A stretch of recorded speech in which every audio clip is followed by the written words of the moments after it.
afternoon.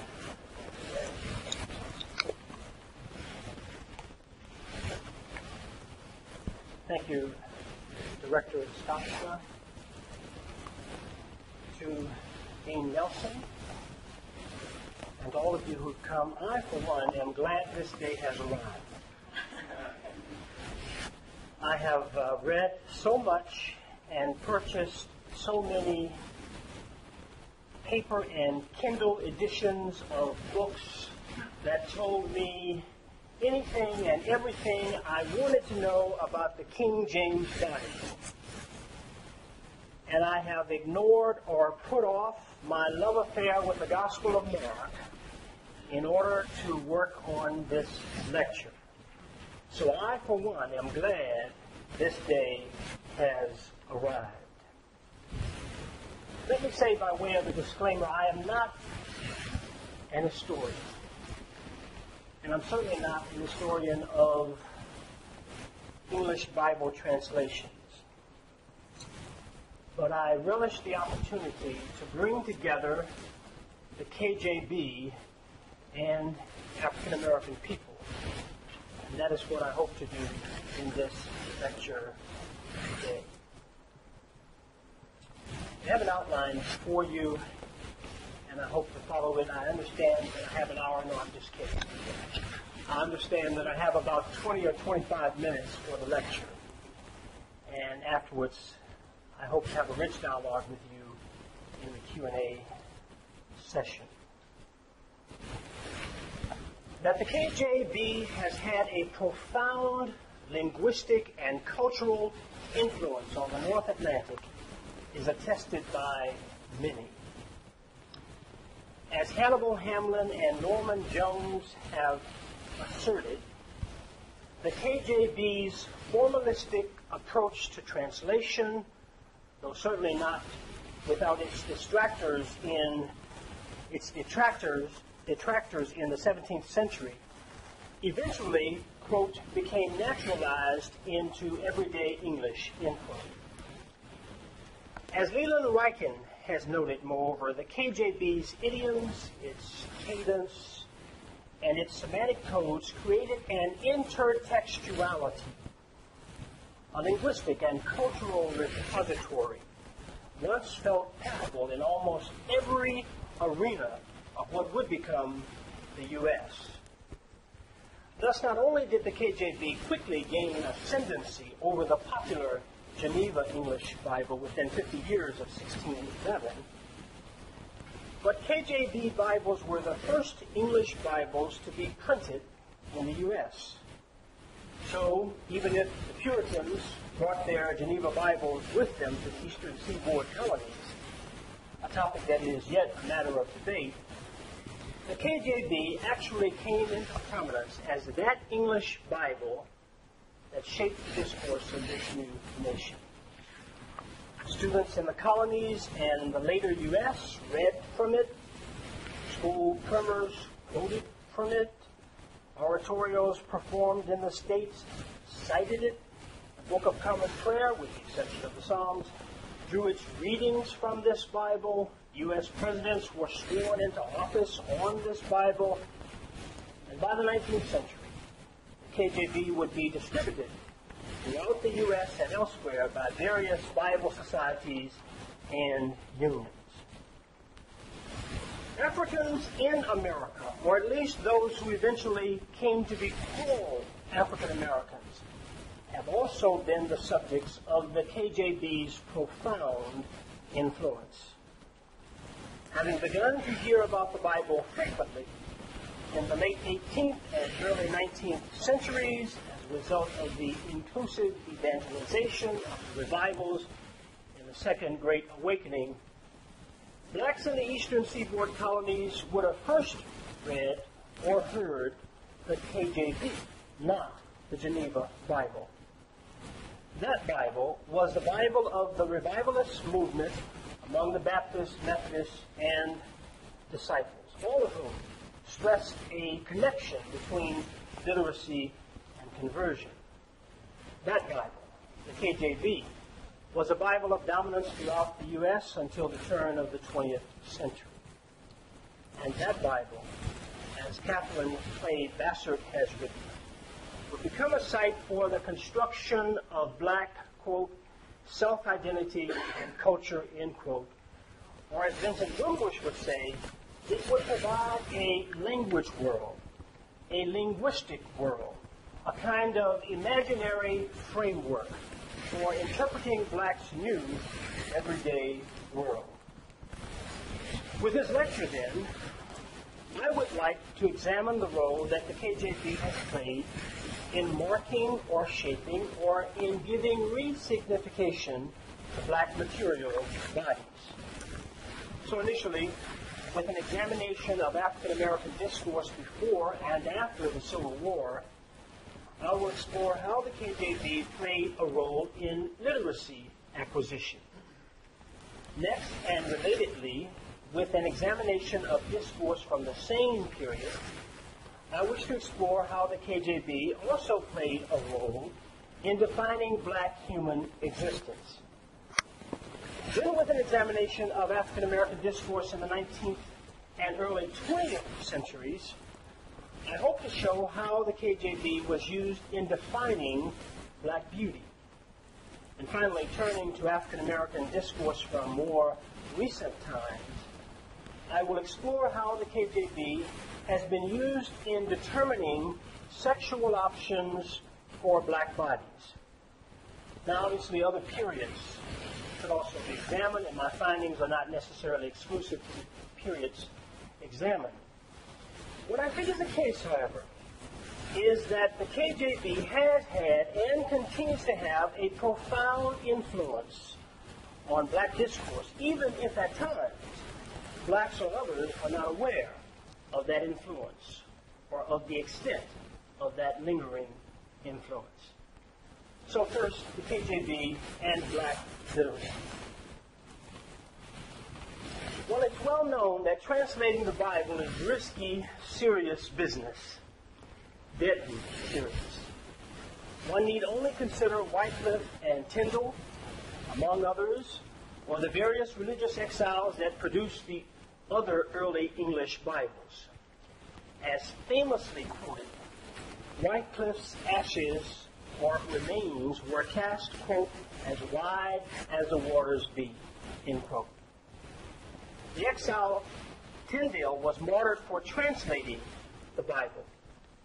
And Hamlin and Jones note that many other Bibles, the Coverdale, Matthew, Geneva, and Raines translations, were made in foreign countries outside of England by religious exiles. As Africans in the U.S. would come to know, though, reading the Bible or seeking to learn how to read the Bible is also serious business. Deadly serious. How deadly? A recent work on African American education before and after the Civil War suggests the multiple risks that African Americans took to gain or spread literacy.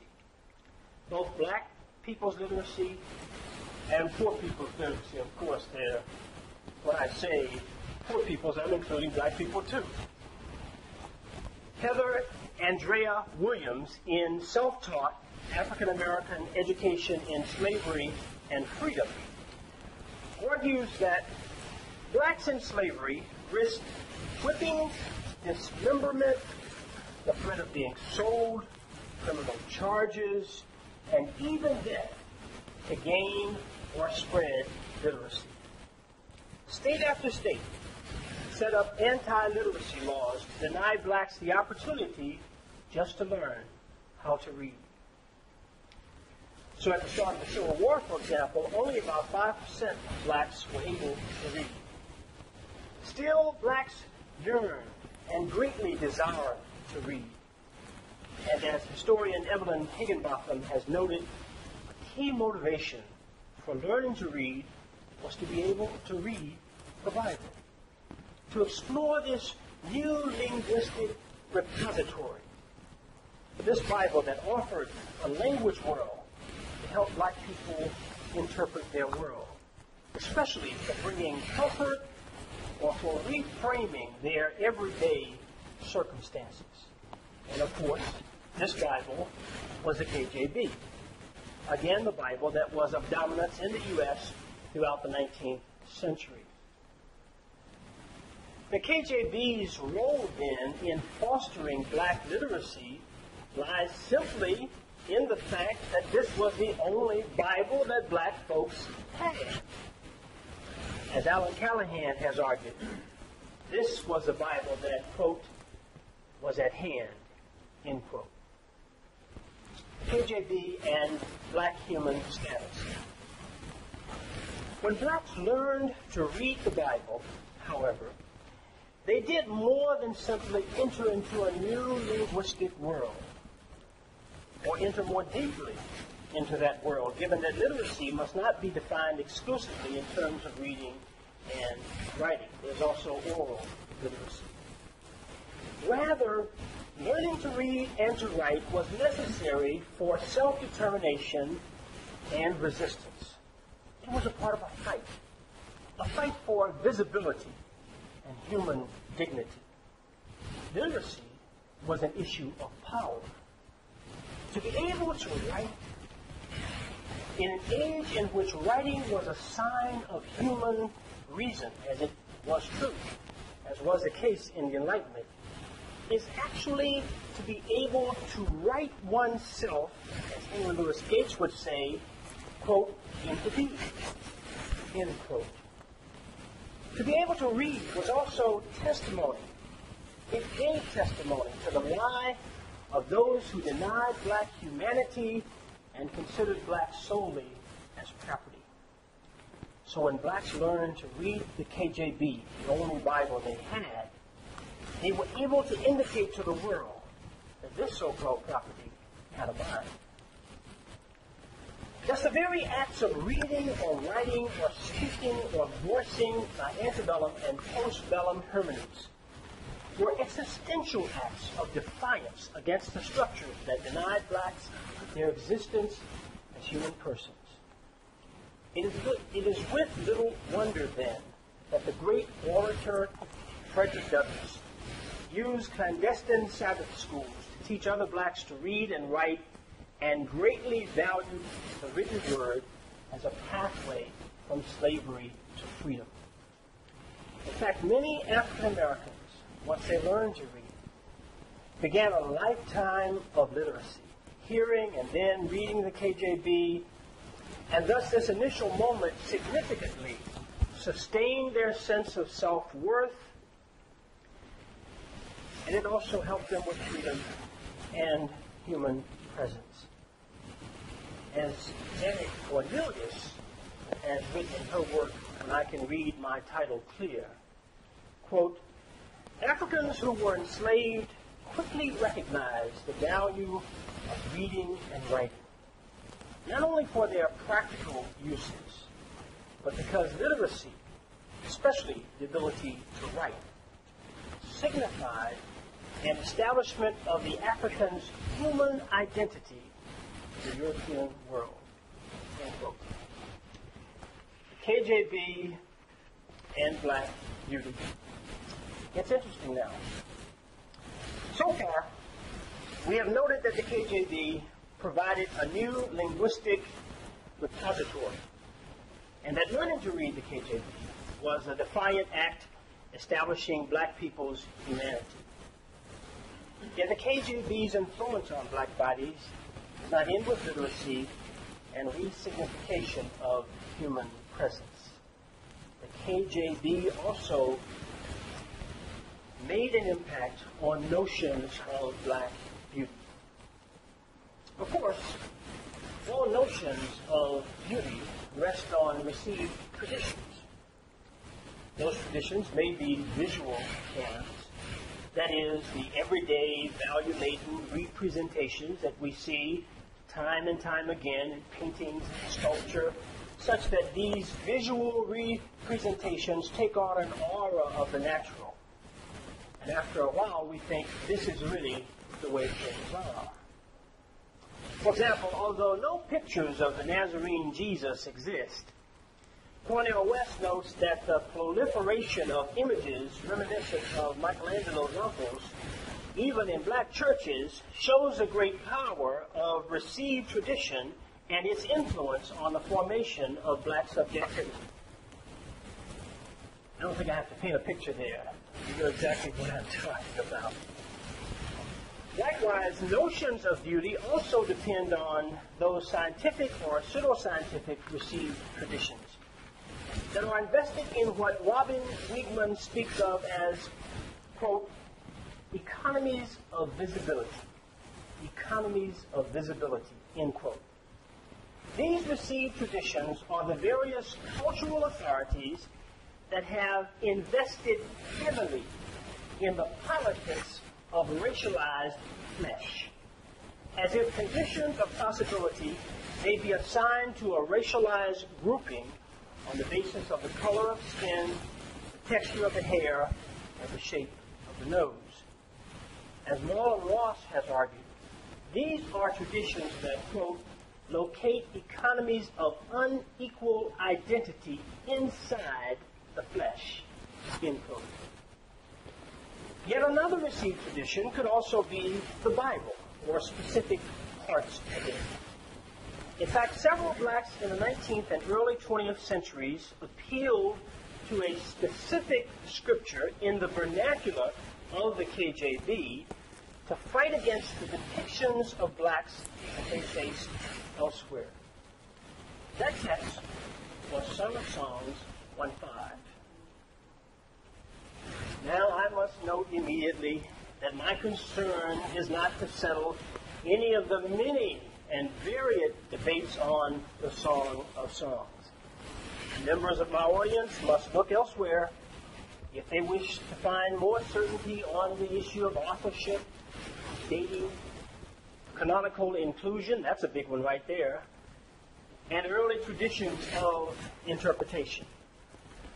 I certainly do not wish to offer a thesis to settle the debate on how Song of Songs 1:5 should be translated. That is, the debate on whether the Hebrew conjunction should best be translated as and or but. That is, black and comely or black but comely. Substitute lovely for comely. Forgot what comely means. Now, I recognize that the conjunction in 1:5 could be translated either way. It could be and or it could be but. With the Septuagint translating the conjunction as kai, in that case it would be and, while Jerome translates the Hebrew conjunction as the Latin said, in that case it would be but. I also recognize that the Geneva Bible, Bishop's Bible, the Reims Bible, and the KJV all translated the Hebrew conjunction as but. I also recognize that there is an ongoing debate on how we should account for the Protestant translators' use of the word but in 1:5. That is, if the Douay-Rheims is simply following the Latin Vulgate, because this was typical, obviously, for Douay-Rheims, the question is, why did the Protestant translators not follow the Septuagint, especially if the Protestants often boasted of their use of the original Hebrew and Greek? And when I say Greek here now, I mean both Greek of the New Testament and of the Septuagint.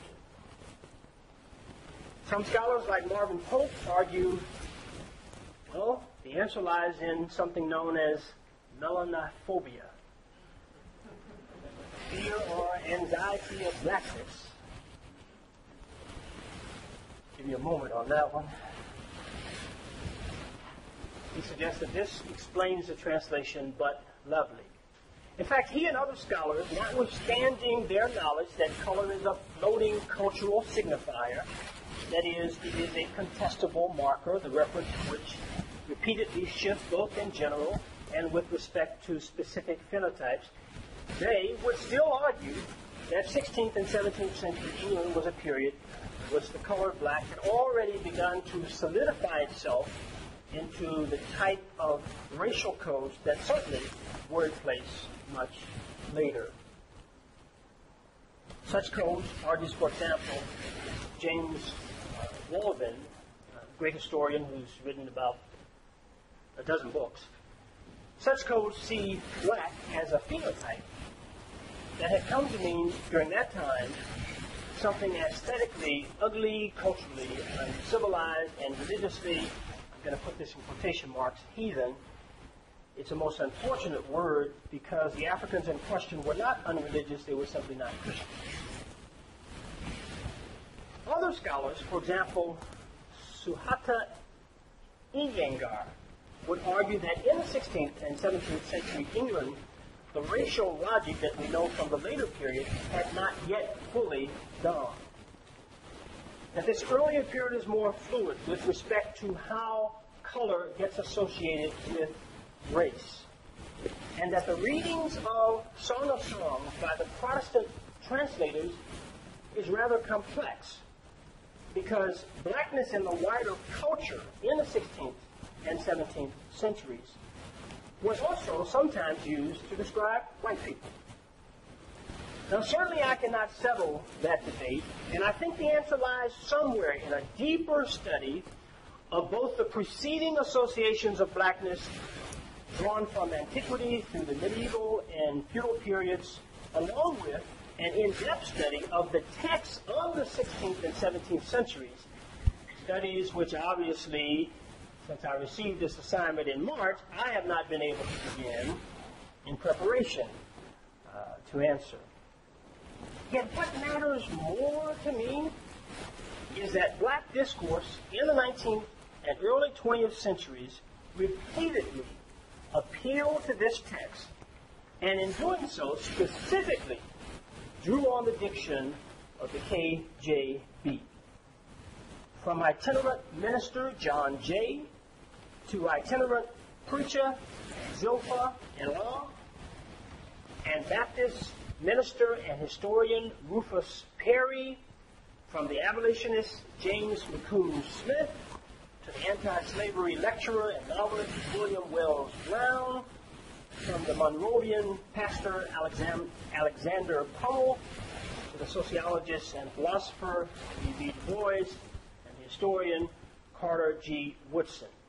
Song of Songs 1:5 provided for all of them a basis for challenging negative depictions of black lives, and largely to refute pseudoscience that was raising its ugly head in those days. A few examples will suffice. Speaking to the British in Black Itinerants of the Gospel, John Jay writes that masters in the U.S. frequently called blacks black devils, not considering what the Scriptures saith in the Song of Solomon. I'm quoting now. I am black, but comely. Look not upon me because I am black, because the sun hath looked upon me. My mother's children were angry with me. They made me keeper of the vineyards, but mine own vineyard have I not kept. End quote. On the dedication page of her memoirs written to the British, Zilpha Elah wrote this, quote, I feel that I cannot present you with a more appropriate keepsake or a more lively memento of my Christian esteem, Sister Qatar, and affectionate desires for your progressive prosperity and perfection in the Christian calling than the following contour portrait of my regenerated constitution, exhibiting, as did the bride of Solomon, comeliness with blackness. End quote. In his The Miseducation of the Negro, Carter G. Woodson, in a context in which Woodson challenges blacks in the U.S. not to allow whites in the U.S. to determine their black self-understanding and self-regard, speaks of a Parisian woman of Dutch patrilineal and African matrilineal descent who was, he quotes, I quote from him, enthusiastic over her Negro blood, whatever that means, end quote.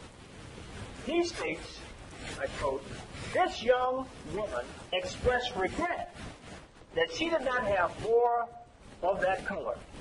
that she might be able to say, as do members of certain tribes of Africa, I am black and common. I am black and beautiful. I am beautifully black in soul. Now, I think it's safe to say that all blacks during this period did not read Song of Songs 1:5 alike. And some of them, even when they used the word but lovely, did not get the adversative effect out of that translation. In fact, they insisted on black beauty or black desirability instead of the opposite. What is more interesting to me, though, is that this text had become authoritative as a resource for persuasion. This text was not simply a text for comfort in the face of trials. It was a text that provided a basis or a framework for reasoning with others, both in Britain and elsewhere, on the things that really mattered, black bodies in the U.S. KJB and black sexual options. This is part 4, so I am closing. But I'm not at conclusion.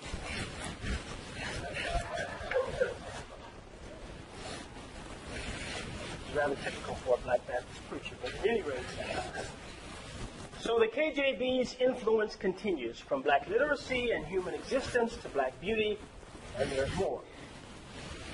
Now, elsewhere in my writings, I have noted that the subject of options for sexual fulfillment, and I'm here now thinking about options in the sense of looking on black people, not options from the perspective of the people who have the options. I've noted that the subject of options for sexual fulfillment is largely a taboo subject in the black church. That silence motivated Cornel West to write his essay, Black Sexuality, the Taboo Subject, and it motivated Kelly Brown Douglas to write her book, Sexuality and the Black Church. Both works are exemplary in examining the sexual politics of race in the United States. Both works decry the humanization of black bodies, the demonization of black sexual variation, and the deafening silence of black institutions on the subject of black sexuality. Neither, though, treats adroitly, from my perspective, how biblical discourse gives shape to black sexual subjectivity.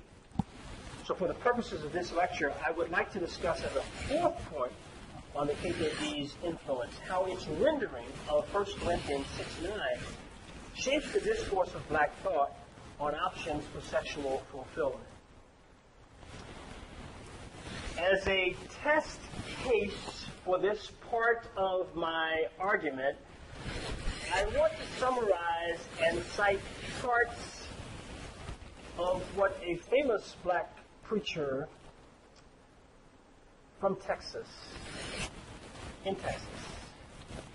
has written about homoeroticism and the Bible, especially in the light of his use of the KJB's rendering of 1 Corinthians 6:9. I don't think I will mention the name. Then I want to argue that the KJB's translation of 1 Corinthians 6:9 poses several problems that ought to be considered when one seeks to understand the differences between Paul's own culture and that of the cultures in which black subjectivity, and indeed the subjectivity of anyone else in this room, are shaped today. So in several works by this unnamed pastor, from Woman Thou Art Loosed to Healings, Blessings, and Freedom, to Water in the Wilderness, to Life Overflowing, and to the Harvest, the unnamed pastor basically presents the same message about the options of sexual fulfillment, and that message is that sexual fulfillment must be regularized through a heterosexist prison. To quote at length from one of his works, Water in the Wilderness, just a few lines, that are almost repeated verbatim in several of the other works that I've mentioned, let me begin to say what he writes. So, if uniqueness is to be appreciated racially and socially, it is certainly to be appreciated sexually. Let the male be masculine and the female be feminine. It is a sin for a man to misrepresent himself by conducting himself as a woman. I'm not merely speaking of homosexuality. I'm also talking about men who are feminine in their mannerisms. Pardon me, I'm not sure what that means. Many of these men may not be homosexual in their behavior, but the Bible says that they must be healed of feminine mannerisms or vice versa. It is equally sad to see a masculine woman. Nevertheless, God wants them healed, not hated, end quote. Then to support his statement, and before going on to depict homoeroticism as a quote-unquote behavioral disorder, this unnamed black pastor from Texas quotes from the KJV translation of 1 Corinthians 6:9. It goes something like this: Know ye not that the unrighteous shall not inherit the kingdom of God? Do not deceive, neither fornicators, nor idolaters, nor adulterers, nor effeminate, nor abusers of themselves with mankind, etc. The problem of the logic of this prominent black pastor is not simply that the Bible has precious little to say about same-sex eroticism. Though I do want to underscore this point. Marian Tolbert argued, for example, that, quote, as a generous estimate, there are only 12 such texts in the whole of the Hebrew Bible and the Greek New Testament to same-sex erotic behavior, end quote. And this must be stated because the hoopla about the Bible and same-sex eroticism today is so fierce that one might think, but be wrong, that these texts have much to say on that subject. The problem, rather, is that the KJV itself never mentions the word homosexual. And there's a good reason for that. The term was not yet invented. In fact, as Dale Martin has noted, until the mid-20th century, the Greek word arsenokortes was never translated as homosexual. So, were one to search Wycliffe, Tyndale, Coverdale, Cranmer, Geneva Bible, Douay-Rheims, KJV, and even the ASV, none of these Bibles use the term homosexual to translate this word.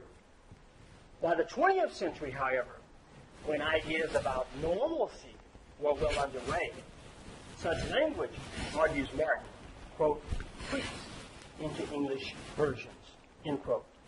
What's the result? The RSV and NAB use the term sodomite. The RSV and the RAB use the expression sexual perverts. The NIV prefers homosexual offenders. TEV, translating the Greek words malakos and arsenokortes as one expression, render the two together as quote-unquote homosexual perverts. It should be noted again that the term homosexuality was first introduced in the West in the 19th century by sexology scientists. That is, scientists who shifted the focus of same-sex eroticism away from the performative act, an act that anyone could perform, to a personality type, a subcategory of the human person for which the preferred choice of a sexual mating partner marks or identifies the person. This shift, of course, moves us into the realm of psychology. Now, of course, even more could be said. First, the term arsenokortes, according to Dale Martin, most often occurs in lists outside the New Testament, the focus of which is on what we might call, quote-unquote, economic sins. That is, on, quote, actions related to economic injustice or exploitation, end quote. Second, the term malakos, which sometimes is translated as soft, is not necessarily tied to sexuality codes, but it is tied to sexist codes of the ancient Mediterranean. Codes in which males are considered to be hard and women are deemed as soft and therefore penetrable, with the term thus participating in the generally negative, misogynistic view of women that was operative in that society. But what is clear is that many of us today, probably including this pastor, speak of homoeroticism without necessarily investing the time to be clear on that of which we speak. To understand the distinctions in cultures of a different period, and to reflect on the different discourse formations shaping thought in the English Atlantic of the 16th and 17th centuries, and those that shape our thinking today. Instead, we want simply to repeat the old arguments again and again and again, and pick any one of the books and you'll see what I'm saying.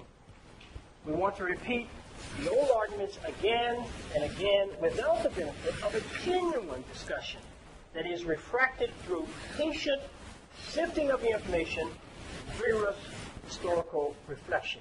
If we're going to quote the KJB, it might be at least a good step to understand the KJB in its own time frame. Conclusion. I need only summarize in my conclusions my findings and point ahead to a wish that I have for biblical studies, a wish generated in part from our time together today. Has the KJB influenced Black bodies? I do think so. The influence is neither direct nor inevitable. In those times when the KJB was all the Bible that black folks had in this country, it was a conduit in which literacy was sought and black human status was negotiated. In later times, the KJB also helped blacks in negotiating tough arguments about black beauty in the face of the rise of pseudoscience. In the latter days, with so much information available, though, many continue to use the KJB without solid reflections on the discourse formations that shaped 1611 and those that now shape 2011. And for any subculture, that is most unfortunate. But here's my hope.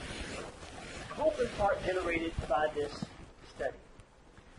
While working through so much of this literature, I became frightfully aware of how great there is the need for more robust interdisciplinary studies. When everyone thinks about the KJB on human aggregates of human sexuality, would not more robust interdisciplinary studies in seminaries help us to prepare our students, and hopefully our churches, for solid engagement of the topics that matter to us today? Here, I'm not advocating simply a two-team teaching approach in which scholars from two different disciplines come together every once in a while. Of course. When I say robust, I mean robust. I mean something broader and thicker and richer, in which several scholars from various disciplines come together with students to work through multiple issues. Just for this study alone, I was able to see the need to understand more about the workings of immigration policies, which were already unsettled questions for the Crown and Court in England in the 16th and 17th centuries. The changing shape of English Protestantism as it sought to produce the Bible in the vernacular. The relations between the floating cultural signifiers of race and of color. The history of the slave trade, the modern slave trade, both in its beginnings with the Iberian Peninsula nations and later with England. And the list could go on and on and on. Does not this study push us in the direction of thinking more together in study with our students about the things that really matter to us today, about the ways in which theology writ large always impacts real guidance? I hope so. And if I am right, the KJB will still have an influential legacy for years to come, not only for black bodies, but for all bodies. Thank you.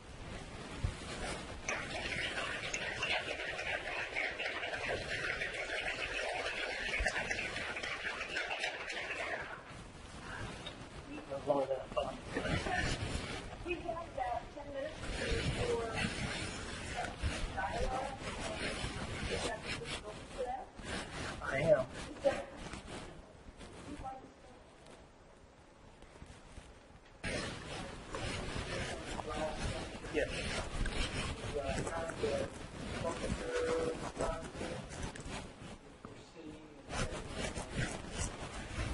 It may not work initially for a traditional class, at least 14 weeks,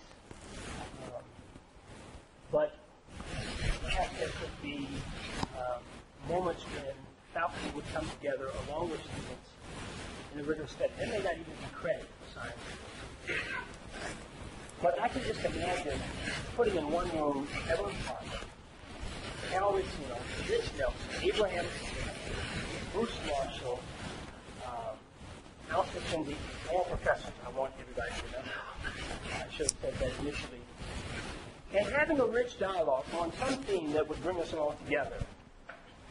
And pulling from our various disciplines what we know. Because I found myself when I was doing this research, coming up short so many times, Charlie, having to be more and more, having to consult some of my colleagues, but to be engaged in a study that's ongoing, where we're learning from each other with students, I think is an ideal way to go. That's what I call a robust interdisciplinary discussion.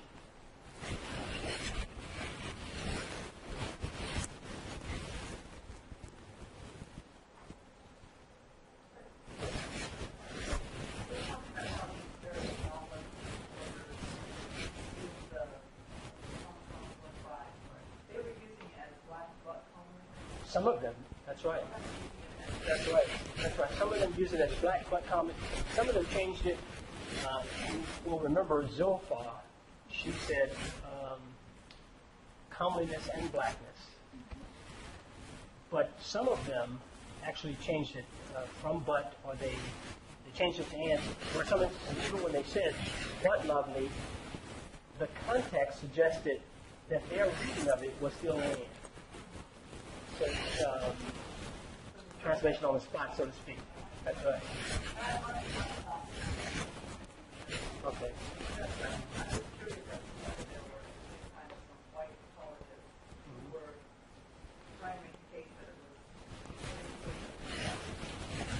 I did look for that, and so far I've not been able to discover that.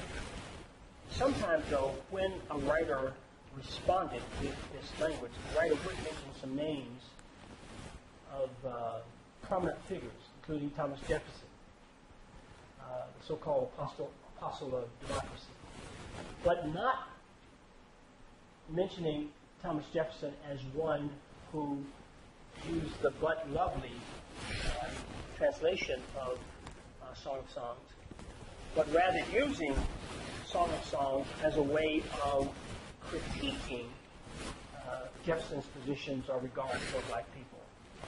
So I was not able to find specific specific instances of the use of but lovely to describe white culture. But there certainly were responses to named persons. I'll give you an example. The Baptist historian Rufus Perry responded to two groups, the social Darwinists of the 19th century, and also to so-called ethnologists or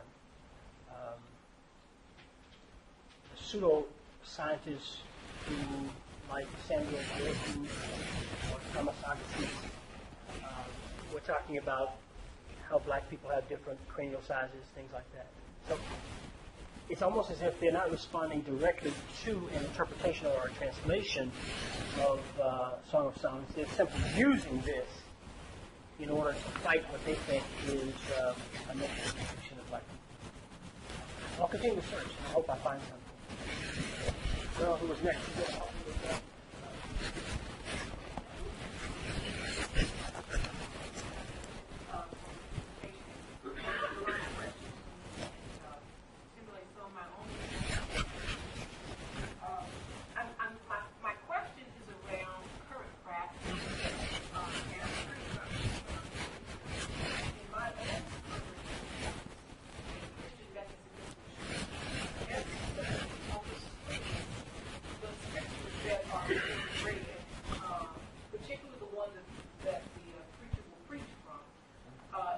King James Version. Yeah.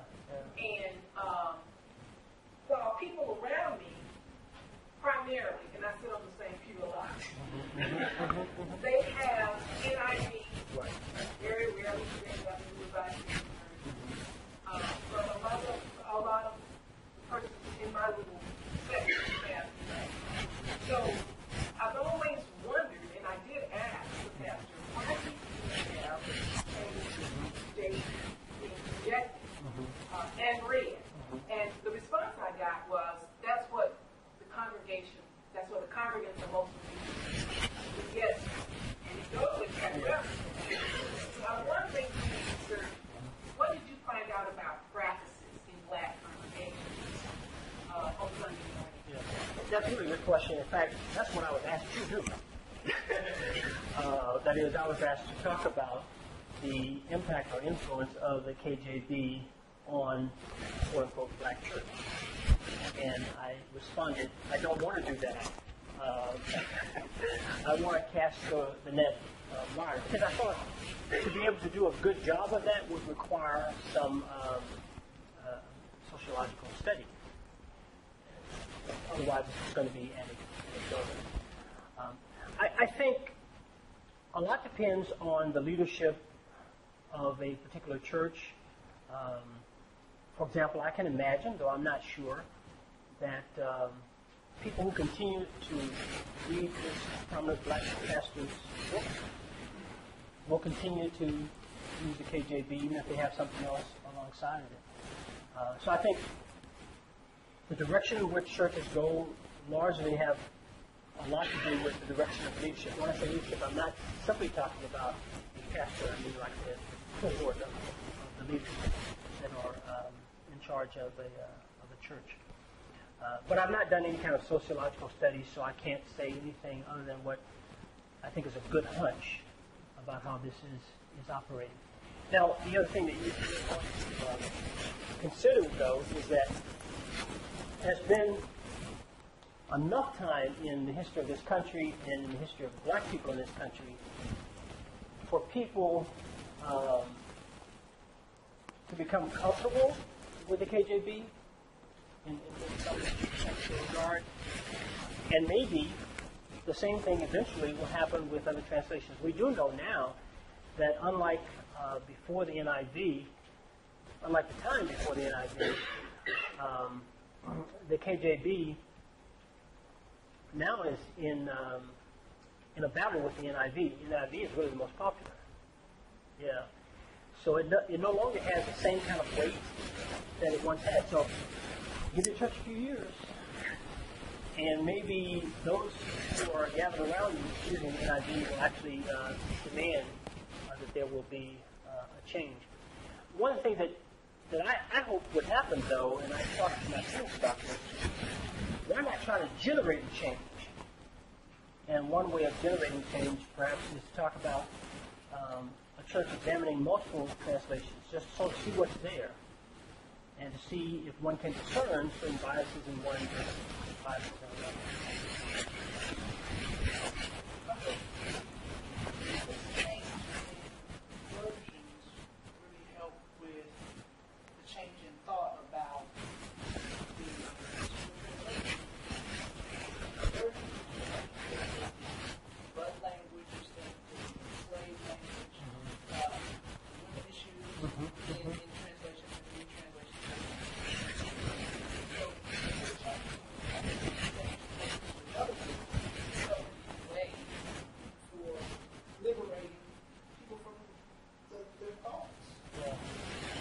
Yeah, I mean, maybe some change, almost like a kind of natural placebo effect, will bring about some change. But I do think you're right. That is, there has to be a deeper discussion of what these texts suggest and how these texts are framed by certain discourse formations. And if that doesn't happen, then you can change again and again and again, and the same results. So I think you're right about that. Rather than just to talk about moving from one to the other, let's talk about having discussions about all of them so that we can see what's shaping the translations? And then ask ourselves, are we comfortable with it?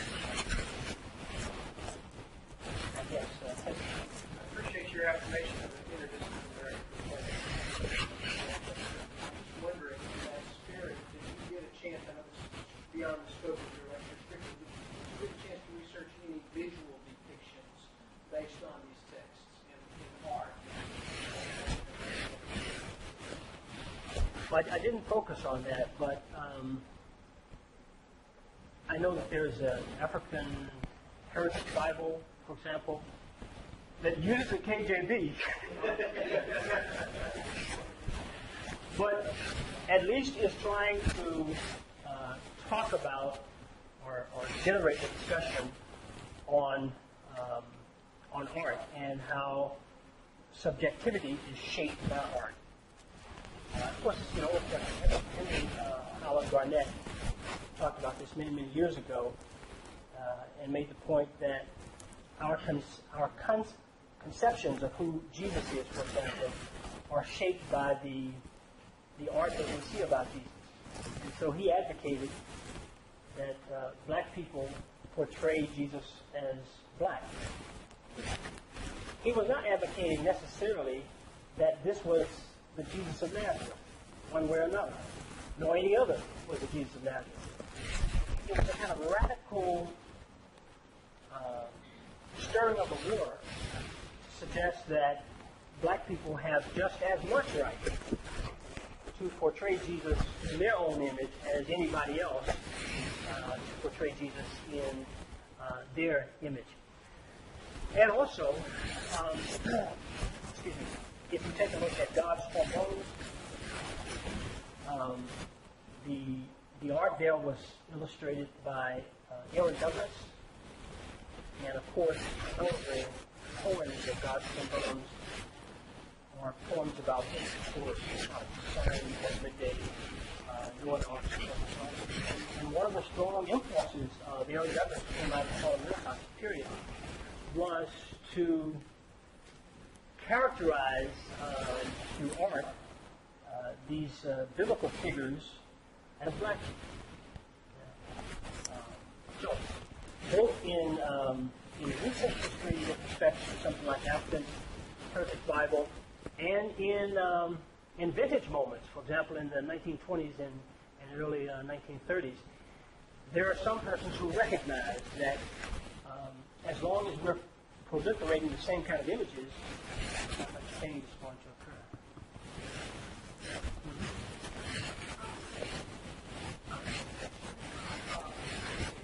Black and black beauty.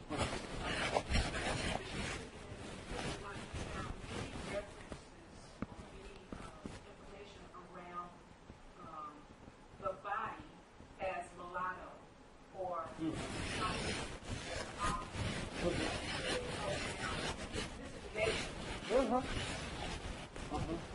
Yeah.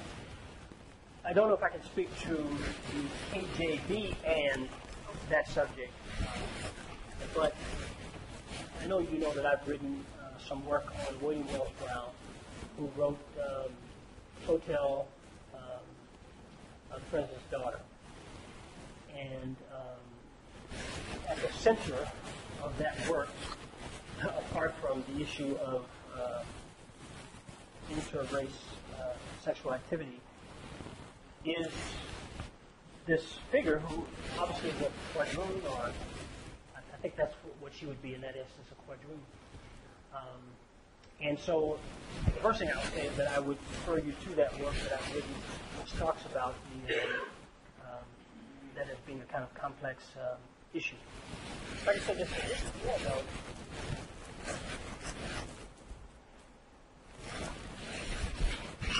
Part of what has happened in U.S. society is that the negative depiction of blacks, in some instances, has been internalized and works itself out in the culture even if we don't recognize that it's doing that. So when I grew up, for example,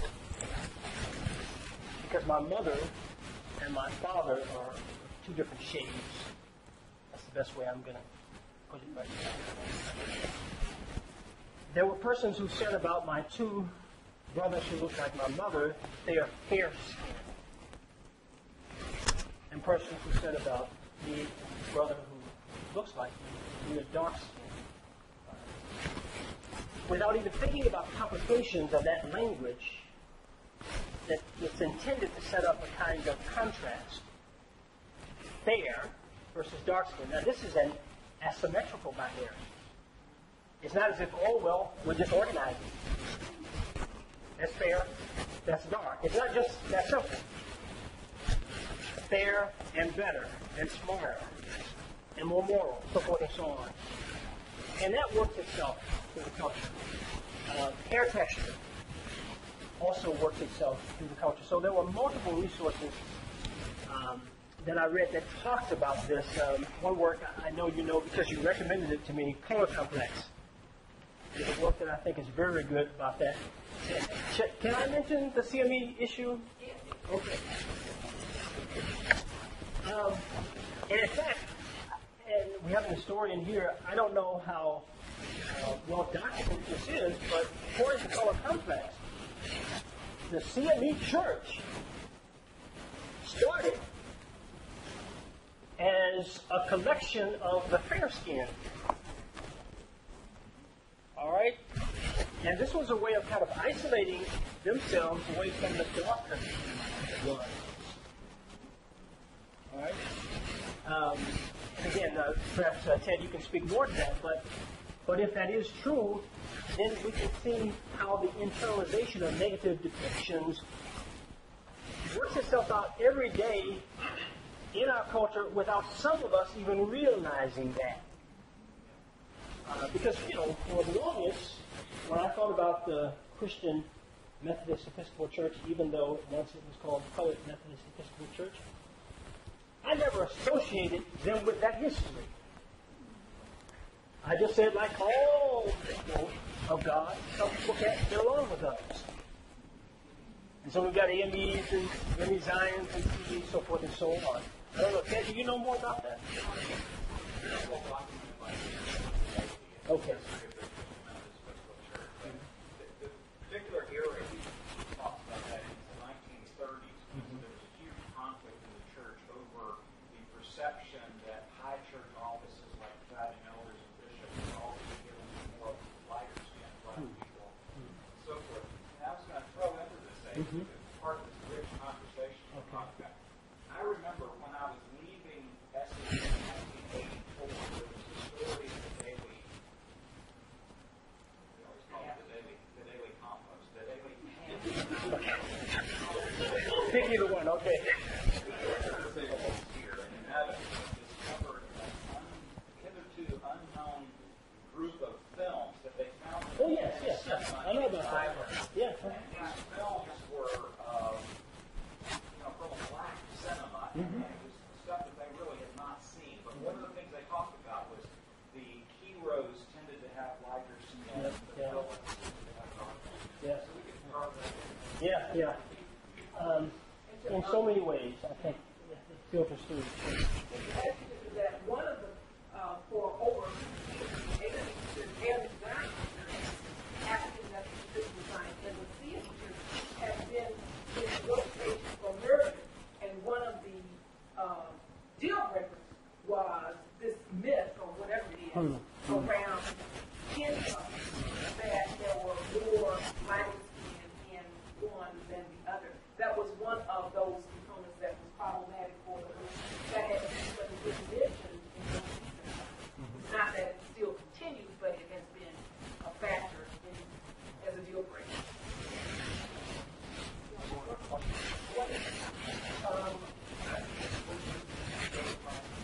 I was curious whether or not there was any stream, at least before the 1960s, of rejection of the Bible as being something foreign to black people.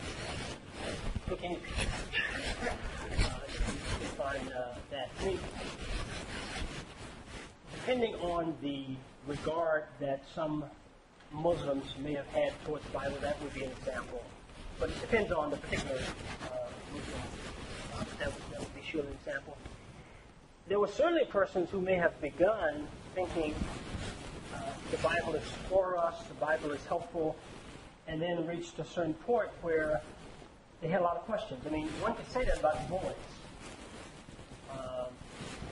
I know that some people go too far in calling him either an atheist or agnostic. There's a collection of all of his religious writings which really puts that to a lie. But in terms of organized religion and in terms of a kind of regard for the Bible, I think there was a change in the case of W.B. Du Bois. So there are a number of persons. If you go back to the whole Renaissance period, there would be another one in which people are not putting stock in that. And in part not putting stock in it because of the way it was used,